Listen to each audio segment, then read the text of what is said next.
Shalom teman-teman yang terkasih di dalam Tuhan, apa kabarnya? Selamat datang di PRMI Online Service Minggu 30 Agustus 2020.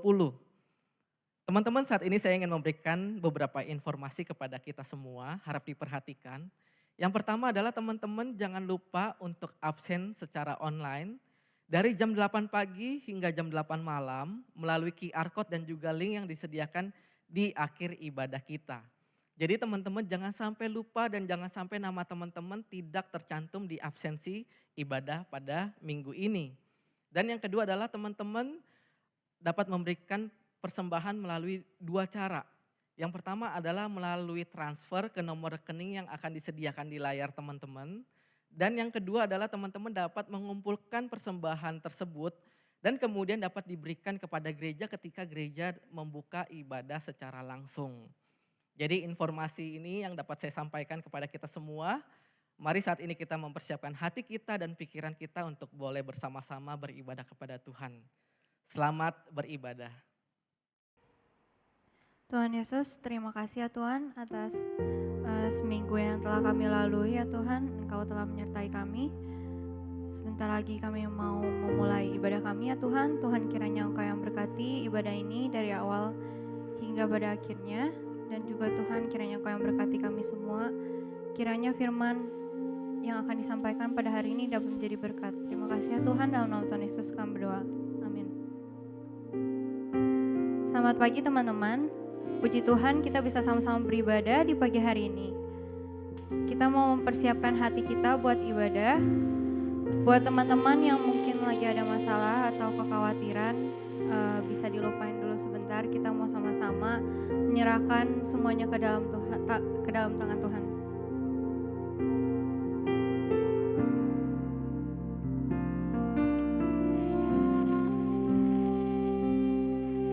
Bila hati terasa berat, tak seorang pun mengerti bebanku. Ku tanya Yesus, apa yang harus ku buat? Dia berfirman, mari datanglah. Dia selalu pedulikan aku. Ku datang Yesus, Dia pikul segala bebanku. Sujud di altarnya, ku bawa hidupku. Ku terima anugerahnya, Dia ampuniku dan bebaskanku. Dia ubah hidupku, barui hatiku. Sesuatu terjadi saat datang di altarnya.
astray, you surely search for me.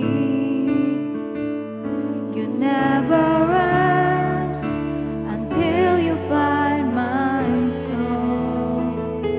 And when you do, you rejoice as if I'm your only one. You do anything to bring me back to you.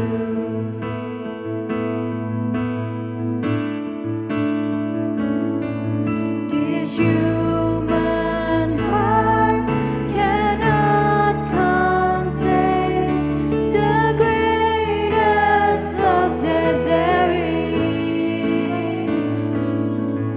You love me more, you love me more than I know. This human heart. This human heart cannot contain the greatest love that there is.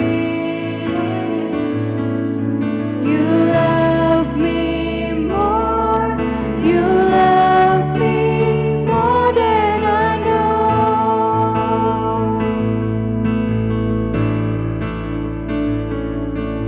You made me whole, you made me new. There's no one in this world who will love me like you do. More than what I can feel or what my life can be. It's your love overflowing in me. You made me whole. You made me whole, you made me new. There's no one in this world who will love me like you do. More than what I can feel or what my life can be. It's your love overflowing in me.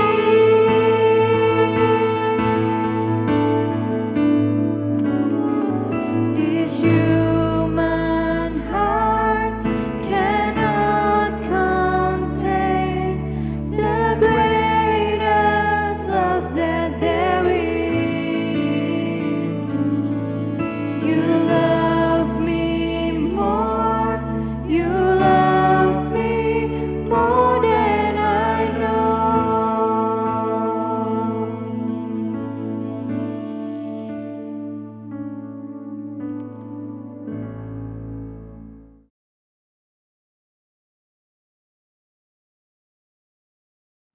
Shalom, selamat pagi teman-teman semuanya.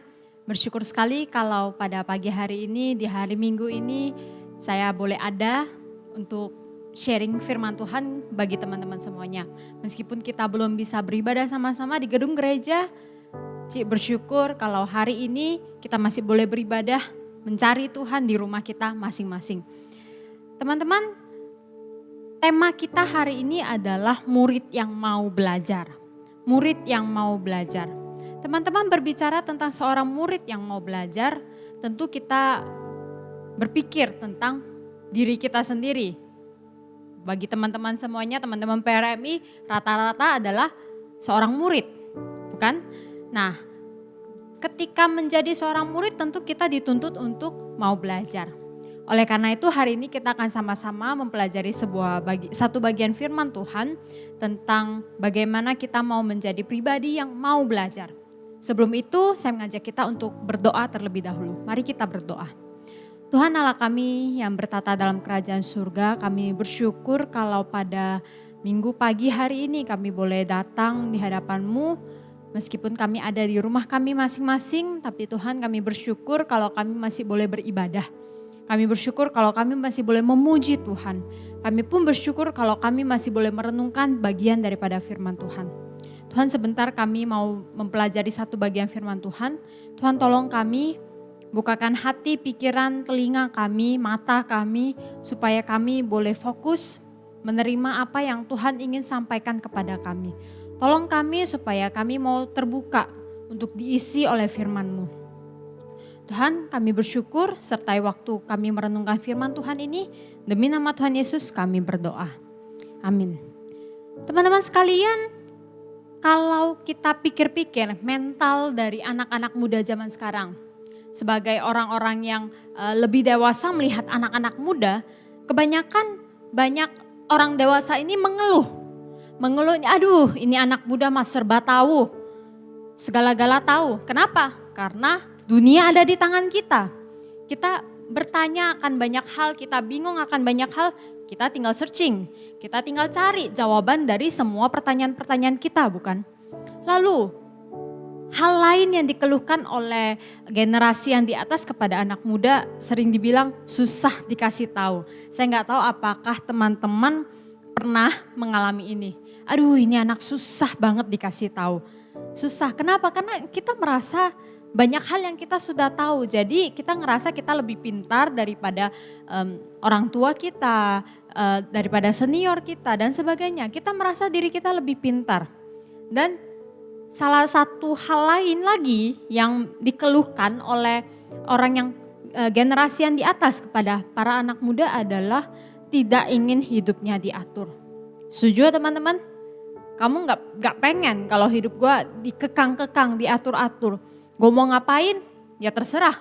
Gue mau lakuin apa semaunya gue. Nah teman-teman, ini gak ada salah dan gak ada benarnya. Tapi kita perlu belajar tentang satu hal. Hari ini kita akan renungkan satu bagian firman Tuhan. Nanti teman-teman pertimbangkan sendiri apakah mental ini benar atau enggak. Teman-teman, tadi saya baru mendapatkan satu share berita dari seorang teman saya. Berita ini datang dari negara China, kalau nggak salah di provinsi Sichuan. Di mana ada seorang anak sekitar umur 15 tahun, dia terjun dari lantai 25, dia bunuh diri, terjun dari lantai 25, lalu ketika dia terjun, ayahnya tahu dia akan terjun, ayahnya di bawah berusaha menangkap anaknya, dan akhirnya ayahnya tertimpa tubuh anaknya dan ya dua-duanya meninggal. Teman-teman, tahukah apa yang menjadi alasan si anak itu mau terjun dari lantai 25? Alasannya hanya karena disuruh les piano. Dia gak mau disuruh les piano dan dia terjun. Satu hal yang sangat miris yang saya sendiri ngerasa apa yang terjadi di generasi sekarang ini. Kalau teman-teman konselor melayani banyak anak muda, banyak banget yang menghadapi anak-anak muda yang pengen bunuh diri, pengen mengakhiri hidupnya. Capek, gak tahan dengan apa yang dialami. Terlalu lelah melihat semuanya. Pekerjaan, harus les ini itu lelah. Ditekan sana sini lelah. Dan akhirnya ujung-ujungnya perasaan ingin bunuh diri itu yang terus-menerus muncul. Nah teman-teman, mental lain lagi tentang gaya berpacaran dari anak muda saat ini. Gaya berpacarannya semau gua. Gaya berpacaran anak muda sekarang gimana sih? Gak ada lagi tuh yang sopan-sopan. Saya sendiri ngeri kalau ngelihat anak muda sekarang berpacaran. Yang gak perlu saya kasih tahu secara jelas. Teman-teman yang berpacaran kamu sendiri tahu. Bahwa bagaimana kamu berpacaran, apakah itu sesuai dengan etika Kristen atau tidak. Nah teman-teman, inilah yang terjadi di generasi anak muda sekarang ini. Aku bukan mau menjudge teman-teman, enggak. Tapi kita mau sama-sama belajar kenapa ini bisa terjadi. Dan berhubungan dengan tema hari ini juga murid yang mau belajar. Kita mau sama-sama melihat bagaimana sih kita punya mental yang mau belajar. Bukan mental batu yang artinya gak bisa dikasih tahu, yang keras. Ketika diberitahu sedikit saja, wah langsung meledak begitu. Mari sama-sama kita baca bagian firman Tuhan di Lukas 15. Saya mengajak kita untuk membuka firman Tuhan kita, Alkitab kita di Lukas pasal 15. Lukas pasal 15 ayat 11 sampai ayat 32. Teman-teman, ini adalah bagian yang kita sudah tahu ceritanya. Kita udah nggak asing lagi dengan ceritanya, yaitu tentang perumpamaan anak yang hilang. Meskipun kita sudah sangat familiar dengan kisah dari anak yang hilang ini, tapi saya mengajak kita sama-sama renungkan kembali karena pembelajaran itu tidak berhenti ketika kita tahu satu hal. Ketika kita mengulang lagi firman Tuhan, akan ada banyak insight baru yang kita bisa dapatkan. Mari sama-sama kita perhatikan Alkitab kita, saya akan bacakan untuk kita. Perumpamaan tentang anak yang hilang. Yesus berkata lagi, ada seorang mempunyai 2 anak laki-laki. Kata yang bungsu kepada ayahnya, "Bapa, berikanlah kepadaku bagian harta milik kita yang menjadi hakku." Lalu ayahnya membagi-bagikan harta kekayaan itu di antara mereka. Beberapa hari kemudian anak bungsu itu menjual seluruh bagiannya, lalu pergi ke negeri yang jauh.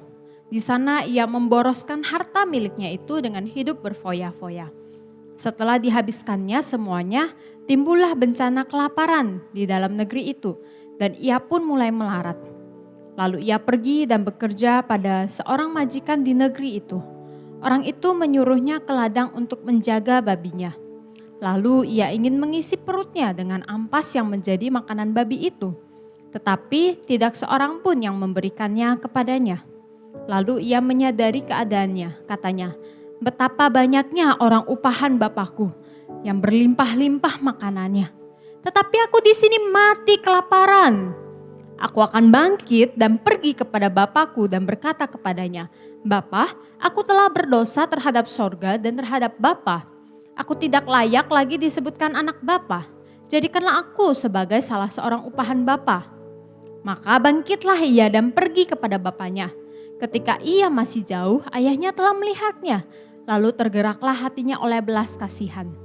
Ayahnya itu berlari mendapatkan dia lalu merangkul dan mencium dia. Kata anak itu kepadanya, 'Bapa, aku telah berdosa terhadap sorga dan terhadap Bapa. Aku tidak layak lagi disebutkan anak Bapa.' Tetapi ayah itu berkata kepada hamba-hambanya, 'Lekaslah, bawa kemari jubah yang terbaik.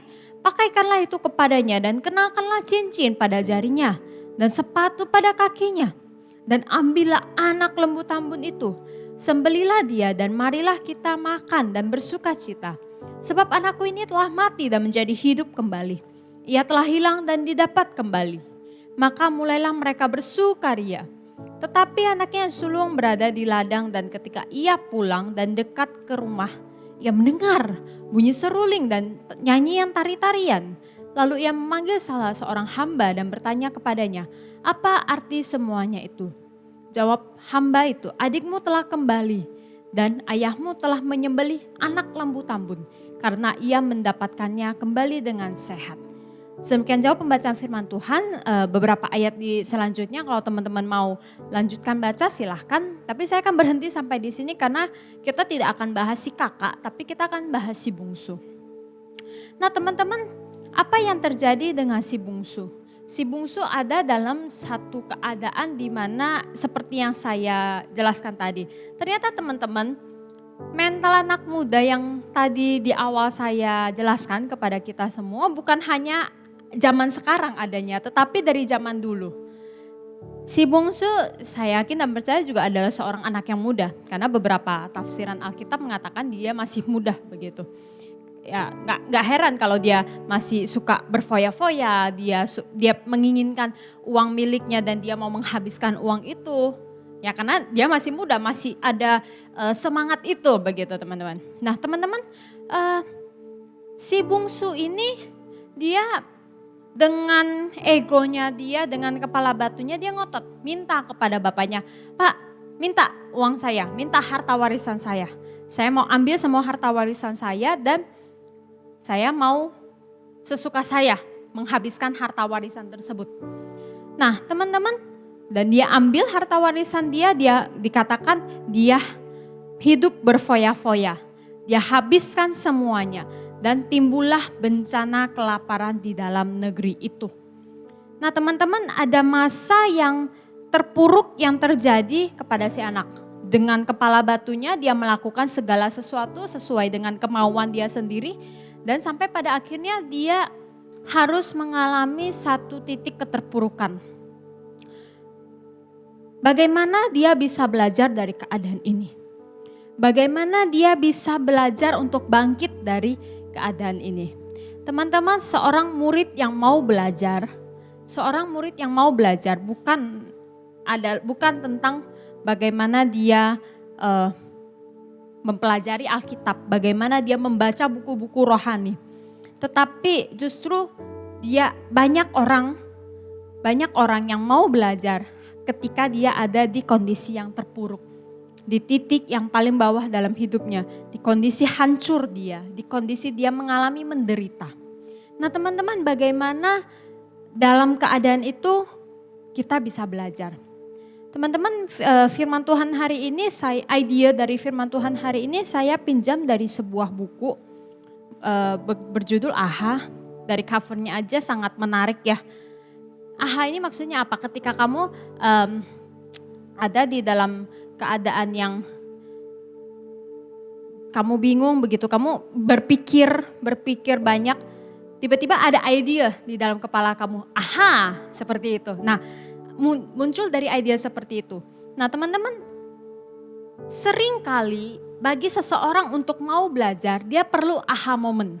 Aha moment. Dan aha moment ini adalah singkatan akronim dari 3 hal, yaitu yang pertama awakening. Awakening itu apa? Yaitu kesadaran tiba-tiba. Teman-teman, si bungsu mengalami satu keadaan kesadaran tiba-tiba. Kita perhatikan ayat 17. Lalu ia menyadari keadaannya. Ia menyadari keadaannya di mana si bungsu menyadari bahwa aku saat ini gak lagi dalam keadaan yang baik, keadaan yang menyenangkan, keadaan sebagai anak bapa, anak orang kaya. No, tapi aku ada dalam keadaan yang terendah, aku gak punya apa-apa, gak punya siapa-siapa. Nah, bagaimana seseorang bisa mengalami satu kesadaran tiba-tiba ketika dia ada dalam kondisi yang terendah dalam hidupnya? Teman-teman, aha moment seringkali didapat dalam keadaan kita tenang. Ketika keadaan begitu chaos, keadaan begitu mumet bagi kehidupan kita. Kayak sekarang mungkin banyak teman-teman menghabiskan waktu di rumah mumet banget. Aduh, rasanya pengen keluar dari rumah. Teman-teman, dalam keadaan itu mungkin kamu jadi sering berantem dengan keluarga kamu, dengan kakak adik kamu, papa mama kamu. Nah teman-teman, mungkin kita perlu tenang. Kita perlu tenang untuk diam dan tenang berpikir dengan kepala yang netral. Teman-teman, bukankah Elia juga sadar akan suara Tuhan? Bukan ketika dalam angin gemuruh yang begitu luar biasa. Tidak. Elia dengar suara Tuhan justru ketika di angin sepoi-sepoi biasa. Teman-teman, kita perlu sadar bahwa kita adalah orang yang gak mampu. Kita perlu sadar siapa yang berkuasa dalam hidup kita. Nah, ketika kita ada dalam posisi awakening, kita tenang dan kita sadar, oh iya, saya bukan siapa-siapa. Saya gak bisa apa-apa. Tapi saya punya Tuhan yang apa-apa. Tuhan yang berkuasa dalam hidup saya. Nah teman-teman, aha moment. Yang pertama adalah awakening, kesadaran, sadar akan kondisi kita saat ini. Lalu yang kedua perlu honesty, kejujuran. Kita perlu jujur pada diri kita sendiri, pada keadaan diri kita sendiri. Ada sebuah cerita yang diceritakan oleh penulis buku ini demikian teman-teman. Satu kali ada seorang bapak, dia pergi ke tukang cukur. Ya seperti biasa kalau tukang cukur, kita datang ke tukang cukur, bapak itu akan duduk, lalu dikasih serbet untuk menutupi bajunya. Jadi kalau dicukur gak kena ke bajunya begitu. Setelah dikasih serbet, nah si tukang cukur akan mulai membasahi rambut, lalu mulai menggunting rambutnya. Waktu gunting rambut si bapak ini, si tukang cukur ngelihat wajah si bapak ini pantulan wajah bapak ini di cermin. Dia lihat, Potong-potong-potong dia lihat, oke. Sebentar-sebentar dia melihat ke cermin. Nah, si bapak ini menyadari ini tukang cukur kok ngelirik terus ya. Dia mulai ngerasa agak aneh begitu. Potong-potong-potong, dia ngelihat lagi ke cermin, potong-potong-potong, lihat lagi, potong-potong. Kayaknya agak nggak normal cara melihatnya. Bolak-balik sering banget. Sampai pada satu titik dia potong, dia ngelihat ke cermin, si tukang cukur diam.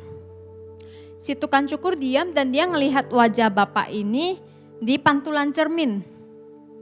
Dia lihat, dia terdiam lama, dia liatin terus wajah bapak ini di pantulan cermin. Dia liatin terus. Tentu si bapak ini juga bingung. Ini orang ngapain sih, ini tukang cukur ngapain sih ngelihat saya sampai begitu. Akhirnya si tukang cukur ngomong, ada yang aneh. Terus si bapak bingung dong. Bapak juga membalas tatapan dari si tukang cukur di cermin. Aneh, apa yang aneh?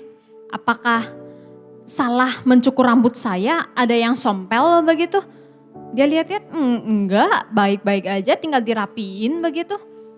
Lalu si tukang cukur ngomong ke bapak, Bapak sadar enggak ada yang aneh dengan wajah Bapak? Hah?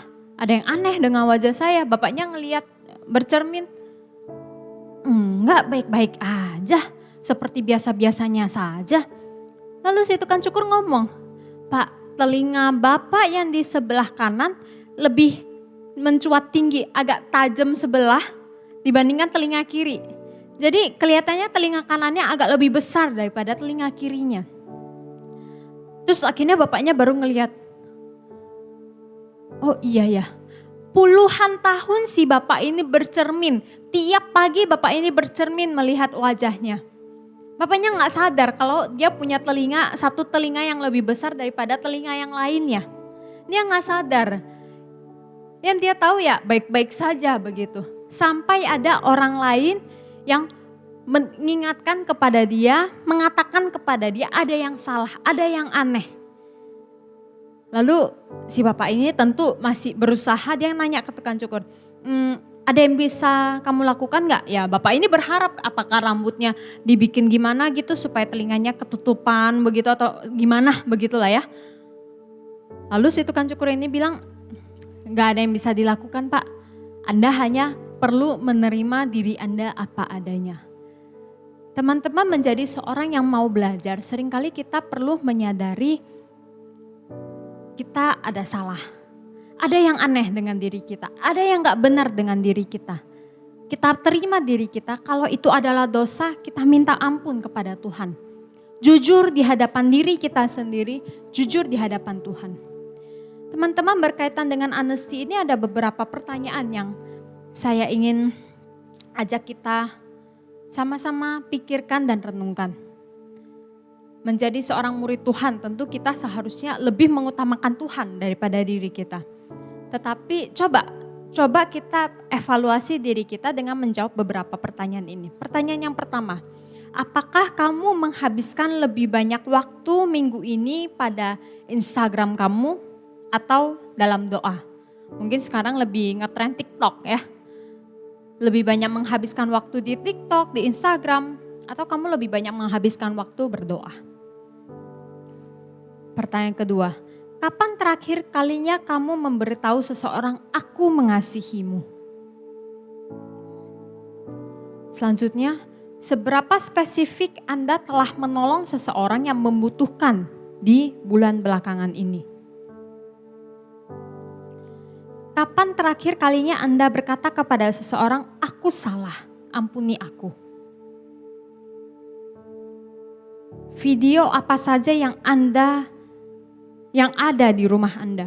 Video apa saja yang ada di rumah Anda? Apa riwayat komputer Anda? Dosa apa yang tidak Anda akui kepada Allah atau orang lain? Kapan terakhir kalinya Anda duduk dengan Alkitab terbuka?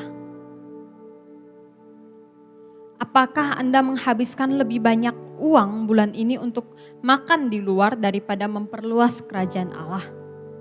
karena lagi corona begini mungkin bukan makan di luar tapi menghabiskan uang untuk Gojek, GoFood daripada memperluas kerajaan Allah. Nah teman-teman, pertanyaan-pertanyaan ini kamu jawab sendiri dan kamu simpan sendiri di dalam hati kamu. Kamu lebih menjadi murid Kristus atau hamba atas diri kamu sendiri? Saat ini kita perlu jujur pada diri kita. Dan yang terakhir, yang terakhir adalah action. Awakening, honesty, action.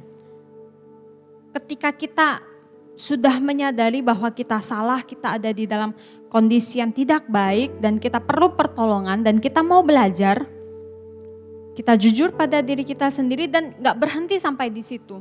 Perlu ada tindakan nyata, action nyata yang kita lakukan. Teman-teman, si bungsu ini kita perhatikan di ayat 20. Maka bangkitlah ia dan pergi kepada bapaknya. Teman-teman, apakah bangkit buat si bungsu ini gampang? Saya percaya tidak. Anak muda adalah anak yang punya pride, bukan? Kita punya pride. Kita udah ngomong apa ya, kita harus bertanggung jawab. Si bungsu ini sudah ngomong bahwa dia ingin hidup semau dia sendiri. Dan dia harus bertanggung jawab, tetapi ternyata dia tidak bisa bertanggung jawab pada dirinya. Dalam keadaan yang terpuruk, dia harus bangkit, kembali kepada bapaknya, minta ampun kepada bapaknya. Gak apa-apa kalau gak dianggap anak lagi, jadi hambanya bapaknya gak apa-apa. Yang penting ya udah bangkit. Untuk sampai ke titik dia bergerak, itu benar-benar membutuhkan keberanian yang tinggi. Teman-teman, seseorang yang mau belajar itu perlu keberanian, kemantapan hati, kegigihan yang tinggi untuk kita mau melakukannya. Aha moment.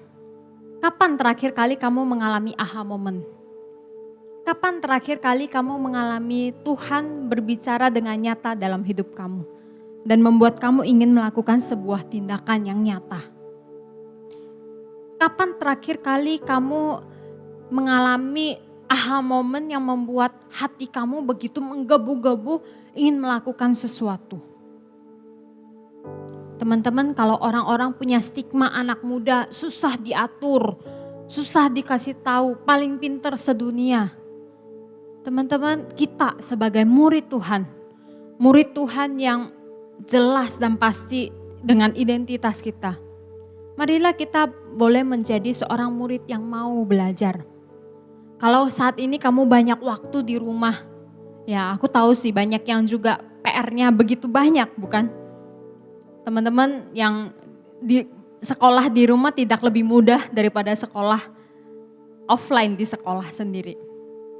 Gak mudah, tapi teman-teman, marilah dalam keadaan yang seperti ini kita kembali kepada Tuhan yang memanggil kita. Tuhan yang memanggil kita untuk menjadi muridnya dan kita berpegang teguh kepada Dia. Teman-teman, kalau anak yang bungsu boleh bangkit dan mencari kembali Tuhannya, Bapaknya, maka marilah kita diam, tenang sejenak. Kita mau menyadari keadaan kita. Kita mau jujur akan diri kita. Kesalahan apa yang ada pada kita. Dan kita mau bangkit. Bangkit, kita lakukan sebuah action. Teman-teman, menjadi seorang murid yang mau belajar gak mudah. Kadang-kadang kita merasa kita sudah tahu.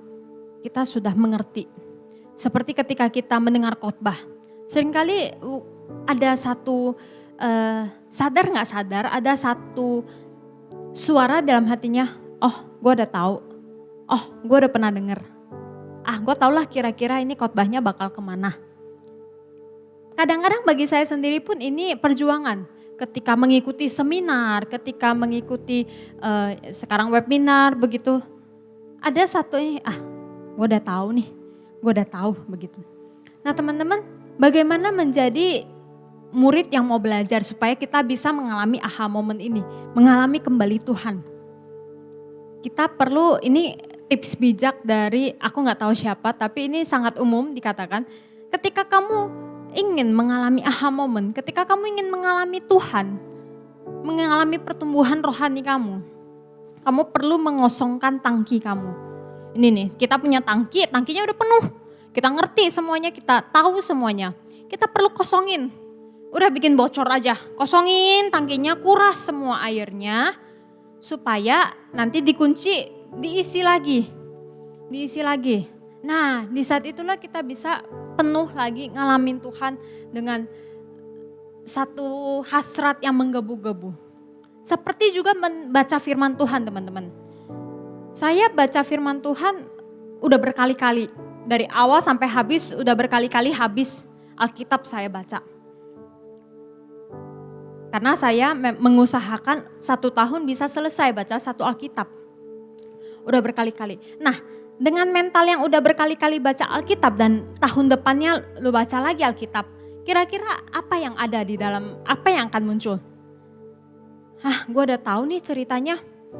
Oh oke, kayaknya udah pasti mah habis ini ceritanya ini, habis ini kisahnya ini. Seperti tadi anak yang hilang ya. Habis ini begini, habis ini begini, begitu. Tapi teman-teman, ketika membaca Alkitab pun kita perlu kosongkan tangki kita. Kosongkan tangki kita supaya ketika kita baca Alkitab, akan ada hal baru yang Tuhan sampaikan kepada kita. Akan ada hal baru yang membuat kita mengalami aha moment. Wow, Tuhan keren ya. Wow, ini cara Tuhan mengasihi saya nih. Ngalamin Tuhan dengan nyata. Teman-teman, saya berdoa biarlah kita semua boleh mengalami aha moment. Senantiasa mengalami aha moment supaya kita boleh mengalami pertumbuhan rohani. Bukan hanya pertumbuhan kognitif kita, tapi rohani kita juga perlu ditumbuhkan. Mari kita berdoa. Tuhan Allah kami yang telah memanggil kami untuk menjadi murid-murid-Mu. Kami bersyukur kalau Tuhan mau panggil kami. Siapalah kami ini sehingga Engkau datang ke dunia ini untuk menolong kami supaya kami boleh mengenal Engkau. Kami bukan siapa-siapa, tapi Engkau Allah yang luar biasa, senantiasa menyatakan diri kepada kami. Tuhan ampuni kami kalau selama ini kami memilih menjadi seorang yang batu, murid yang batu, yang tidak mau dikasih tahu, yang sulit untuk dikasih tahu. Kalau Roh Kudus sudah mengetuk hati kami, mengetuk pikiran kami, menegur kami dengan begitu kencangnya, tapi kami juga tetap keras kepala. Ampuni kami Tuhan. Tuhan, kami murid-murid-Mu, kami datang di hadapan-Mu. Tolong kami supaya kami mau menjadi pribadi yang mau belajar, mau diajar. Kami boleh mengalami aha moment di dalam Engkau. Tolong kami Tuhan supaya hidup kami senantiasa boleh mengalami pertumbuhan rohani. Bukan hanya otak kami yang semakin pintar, tapi kerohanian kami semakin bertumbuh. Pengenalan kami akan Engkau semakin mendalam. Terima kasih Tuhan buat anugerah-Mu, tolong kami, demi nama Tuhan Yesus kami berdoa. Amin. Teman-teman, kalau ada di antara teman-teman yang pengen baca buku ini, silahkan. Ini penerbitnya adalah Light Publishing. Aku beli ini di Gramedia kok, jadi pasti bisa gampang diakses begitu ya. Teman-teman boleh silahkan cari buku ini kalau mau, atau ada versi bahasa Inggrisnya juga bagus banget. Oke, Tuhan memberkati. Sekarang kita mau sama-sama memberikan persembahan kita. Persembahan bisa dilakukan melalui transfer ke nomor rekening yang ada di bawah ini. Sambil persembahan kita mau sama-sama menyanyikan lagu Ku Tahu Bapa Peliharaku. Ku tahu Bapa peliharaku, ya baik, ya baik. Ku yakin Dia selalu sertaku, ya baik bagiku. Ku tahu Bapa.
guys, Kembali lagi bersama saya Karen. dan saya Angelin. Sekarang kalian sedang menyaksikan Parami News.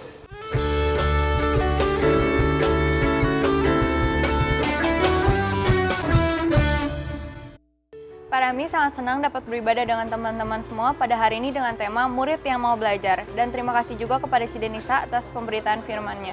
Tema minggu depan ialah The Secret Walking with God yang akan dibawakan oleh Evangelis Hendra Sugianto. Jangan lupa ibadah ya. Parami menyediakan absensi bagi teman-teman semua, terutama bagi teman-teman yang bersekolah di PKMI. Absensi dapat dilakukan melalui QR Code atau link yang tertera di layar. Jangan lupa absen ya.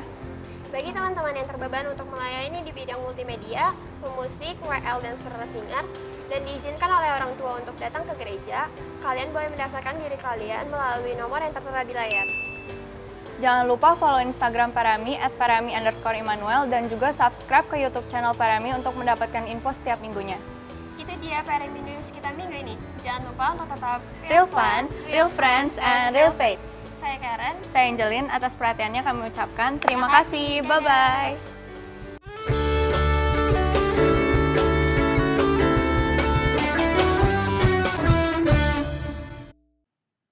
Mari teman-teman, saat ini kita mengakhiri ibadah kita dengan berdoa bersama-sama. Mari kita berdoa. Bapa di surga, pada saat ini kami sungguh bersyukur untuk penyertaan Tuhan di mana Tuhan boleh memberikan kami kesempatan untuk boleh beribadah walaupun secara online. Kiranya Tuhan berkati kami ya Tuhan di tempat kami masing-masing. Kami juga percaya bahwa tangan Tuhan, penyertaan Tuhan, berkat Tuhan dan segala yang Tuhan berikan itu juga hadir di tengah-tengah kehidupan kami saat ini. Dan kiranya Tuhan boleh berkati ya Tuhan di masa muda kami, di dalam sekolah kami, studi kami ya Tuhan. Tuhan yang boleh pimpin, berikan kami semangat untuk kami boleh taat dan giat untuk boleh belajar ya Tuhan. Mempersiapkan masa depan kami dan Tuhan juga yang boleh terus pimpin untuk pekerjaan orang tua kami ya Tuhan. Biarlah Tuhan juga yang boleh memberikan kecukupan dan berkat Tuhan untuk mencukupi kehidupan kami sehari-hari.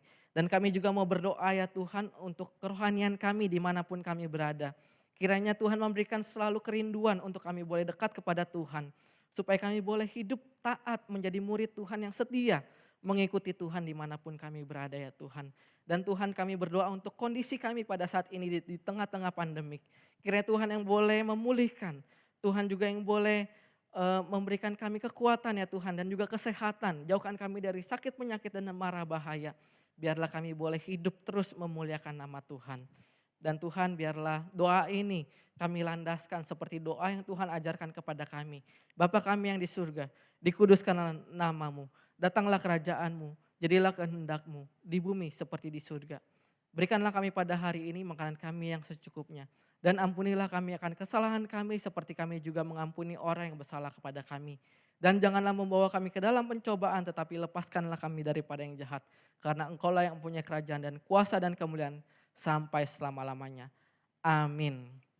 Selamat hari Minggu untuk kita semua dan Tuhan Yesus memberkati kita.